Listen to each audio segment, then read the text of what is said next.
What's up, everybody? It's your boy Andrew coming back at you with another episode of the Jaguar podcast. In today's episode, I'm going to be doing a game recap of the Week 13 matchup between the Jacksonville Jaguars and the LA Rams. So let's get into it. Before I start, I want to announce I am doing a partnership with a Florida sports website called flteams.com. It's run by a fellow named Isaac Edelman. He's a young, aspiring sports journalist, rather. He does great content on all Florida sports teams. It's a great website. I'm going to be putting my content up there. I'm going to be putting a link in the description, but check it out, flteams.com, if you want great sports coverage of Florida teams. Okay, so let's get into this game recap of the Jags versus Rams. This was a terrible game.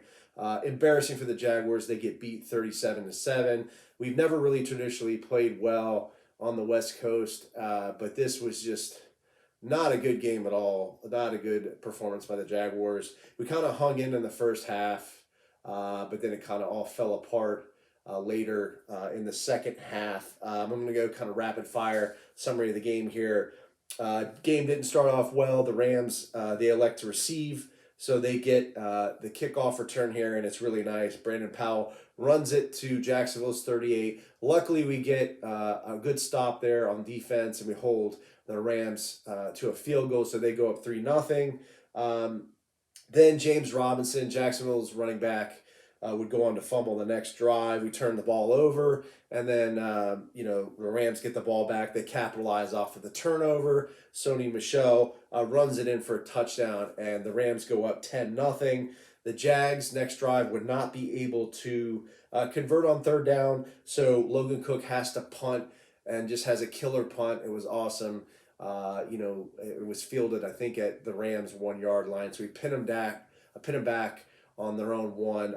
Luckily, they're able to get it out of there, but they end up punting. So the Jags get the ball back. And then offensively, they are able to capitalize off of a taunting penalty by Jalen Ramsey.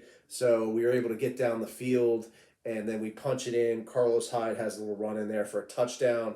So that was nice. The next drive, Matt Stafford would hit wide receiver, I can never pronounce his name, Skowronek, for a huge gain, huge pass play there. But luckily, Adam Gotsis would have a big tackle for a loss and force the Rams to kick a field goal, making the score 13-7 Rams. The Jags next drive couldn't get anything really going offensively, so they would punt, and then the Rams would move the ball down the field. Jacksonville luckily held them to another field goal.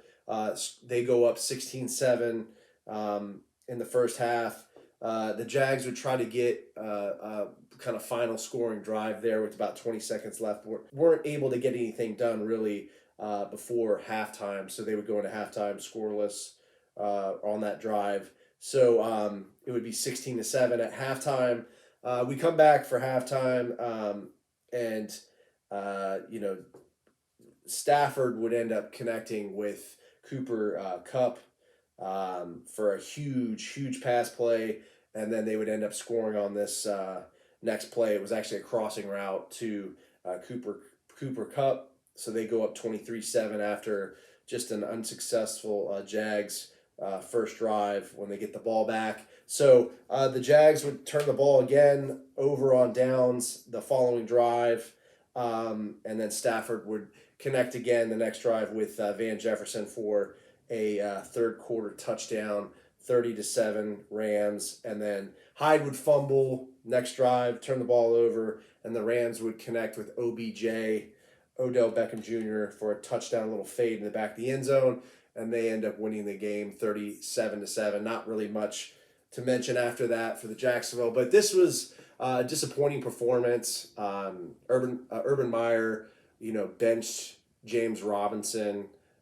We didn't really see him much until the second half. That's unfortunate. He's essentially one of our best offensive players. Urban kind of playing favorites again with Carlos Hyde. And then he kind of, after the game, he was asked about it, and he gave another BS answer about it. Essentially, I don't micromanage who is out there. Again, we've seen this answer, more BS answers from Urban. So that's unfortunate, but, it just goes back to my whole thing, guys. Like, we gotta move on from Urban. This experiment's just not working out. We have to move on from Trent Baalke as well. Just terrible decisions being made in the front office and just trades and deals, just awful free agency that we had. And we just got to make a change. I'm kind of tired of talking about it. I'm sure you guys could tell. It just gets old. I'm tired of talking about it. Shad Khan, you're on the clock, man. You got to make a decision. But looking at the stats, Trevor Lawrence, 16 for 28, 45 yards passing, no interceptions, no touchdown passes, but Carlos Hyde got most of the work, 9 carries, 24 yards, 1 touchdown. James Robinson, 8 carries, 24 yards. Receiving wise, Laquan Treadwell was kind of the shining star in this game. He had 4 receptions for 62 yards, and then from the Rams' perspective, they just killed us. Matt Stafford in the passing game, 26 for 38, 295 yards passing, 3 touchdowns. We gave up a lot on the ground too to Sony Michel, 24 carries, 121 yards, and 1 touchdown. Cooper Kupp had a great game. One of the best wide receivers in the game, pretty much. He had 8 catches for 129 yards and 1 touchdown. So, we dropped to 2-10. No surprise really on this one, but I thought it would be a closer game, especially given kind of the momentum that we had in the first half. But the Jags, like I've said, traditionally have not been able to put 4 quarters of football together. And it's just been unfortunate to watch. And the coaching, we've just been, with Urban Meyer, shooting ourselves in the foot, benching James Robinson, and it's just getting out of hand. There's been a lot of chatter about it on Twitter. A lot of people aren't happy, including myself. And I just think there needs to be a change. I'm just hoping that we could get some of the rookies some playing time. Guys that we drafted like Walker Little, Andre Sisco, guys like Daniel Thomas. I still don't know why Andrew Wingard's out on the field. That one's still a head scratcher for me. And I'm sure it's a head scratcher for many. But this was not a good game. Dropped to 2-10. And hopefully we can get better. Hopefully, again, like I said, some of our rookies will get playing time. But let me know how you guys feel about this game. Leave me a comment on the YouTube video or podcast episode. Subscribe to the channel as always, guys. Stay safe, stay sane, stay healthy. Go Jags, and I'll see you next time. Duval! What's up, everybody? It's Andrew from the Jaguar Podcast. Hope you enjoyed the video, and if you did, there's more content over here. Don't forget to subscribe to the channel as always. And remember, this is a podcast, so you can find this pretty much wherever you find podcasts.